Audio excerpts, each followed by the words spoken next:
అందరికీ నమస్కారం అండి. Welcome to my channel. ఆ రోజు పేపర్లో ఒక ప్రకటన వచ్చింది. పెద్ద పెద్ద అక్షరాలతో డబ్బులు రాని ఉద్యోగం అని హెడ్డింగు. దాని కింద మంచి ఉద్యోగం ఉంది, కానీ డబ్బులు రావు. ఆసక్తి గలవారు సంప్రదించవలసిన చిరునామా ఫలానా. ఇది ఆ ప్రకటనలో సారాంశం.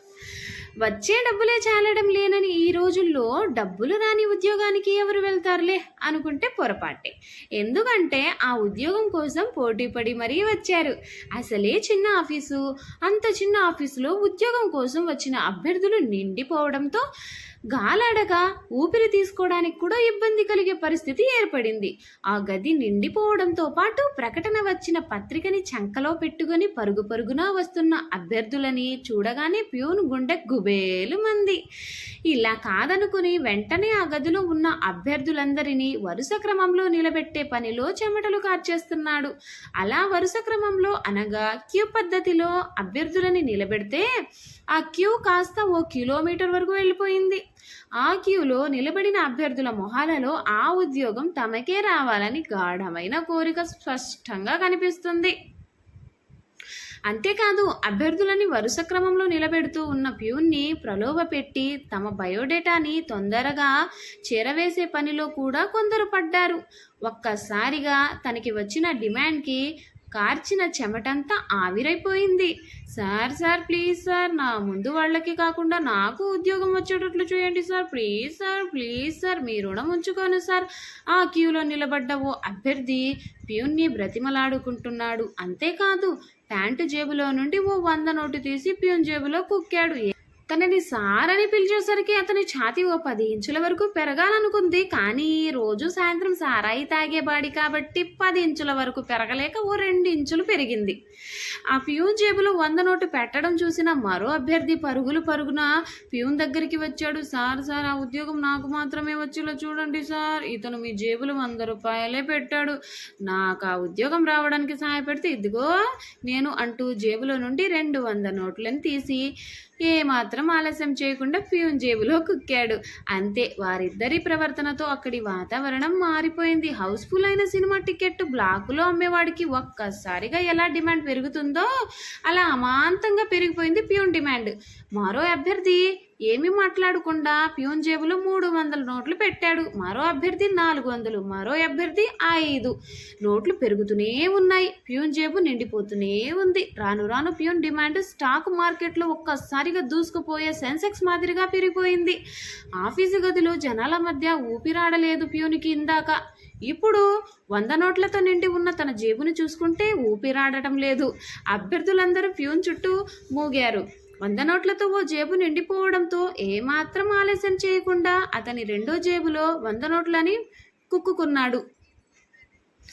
నెలకు 10,000 జీతం, నెలకు 20,000 జీతం అంటూ పేపర్లో వచ్చే ప్రకటనలన్నీ చూసి ఎంతమంది జనాలు వెళ్తారో తెలియదు.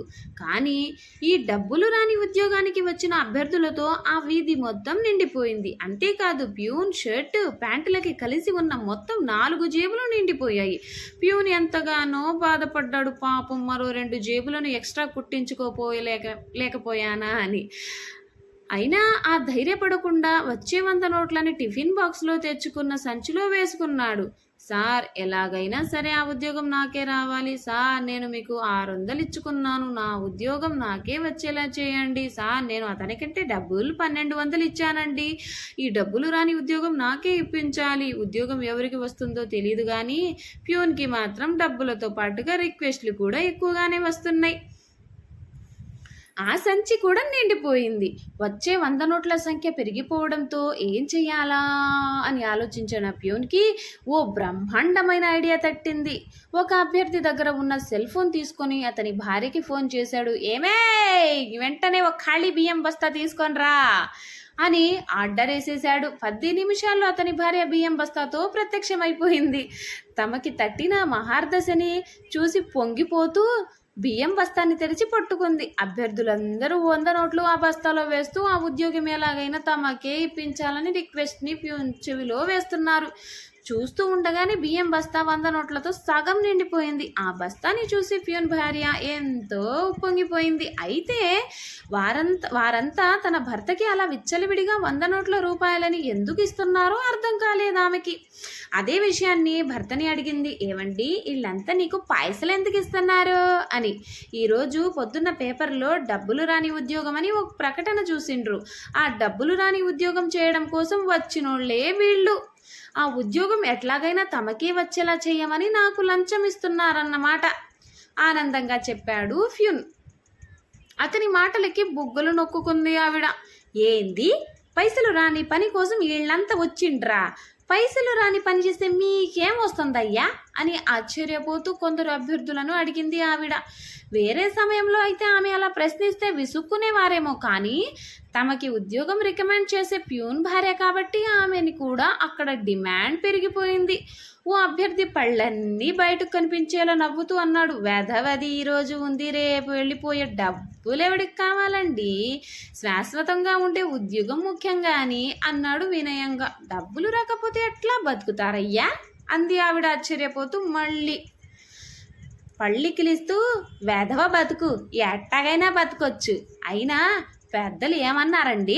ఓ 4 రాళ్ళు వెనకేసుకోమన్నారు, కానీ 4 డబ్బులు వెనకేసుకోమనలేదు కదా, చెప్పండి.